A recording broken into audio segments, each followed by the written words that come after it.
MMIC education শ্রীযুক্ত মাননীয় সন্দীপন সাহা মহাশয়ের হাতে বিভাগীয় আধিকারিকরা এবার প্রদীপ প্রজ্বলন করলেন। আমাদের পরবর্তী অনুষ্ঠানে ব্যান্ড। আমি কি বলবো না, I am very disappointed. Bangladesh নিয়ে দুটো প্রশ্ন করবো।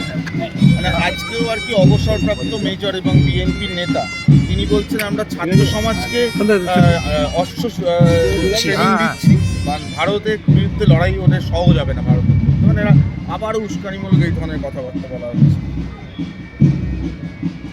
ভারত যদি না থাকতো বাংলাদেশ তৈরি হতো না। ভারত বাংলাদেশ আজকে যে বড় বড় কথা যারাই বলছে, অস্তিত্বটাই হচ্ছে আমাদের ভারতের জন্য। ভারতের মানুষ, ভারতের সরকার যদি পাশে না থাকতো, পাক সেনারা ওদের শেষ করে দিত। পুরোটাই ভারতবর্ষ করেছে। এই গ্র্যাটিটিউড নেই তাদের, এটাই আমাদের অত্যন্ত আফসোস। বলছে হুমকি দেওয়া হচ্ছে আজকে খ্রিস্টানদের উপরে। Empty vessel sound much. ভারতের শক্তি সম্বন্ধে কোনো আইডিয়া আছে? আজকে বলছে 31 পার্টিও করতে পারবে না, খ্রিস্টান ধর্মাবলম্বীদের বলেছে পার্টিও করতে পারবে না, বাজি পারবে না। এটা তো মানে একদম এতে চলে যাচ্ছে, মানে আফগানিস্তানের মধ্যে পরিণত হচ্ছে।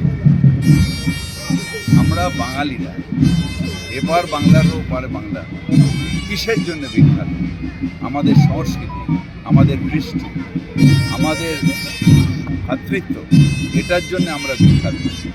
আর ওরা সেই বাংলাটাকে, সেই আমাদের যে বাঙালিয়ানা, সেটাকে হীন করছে।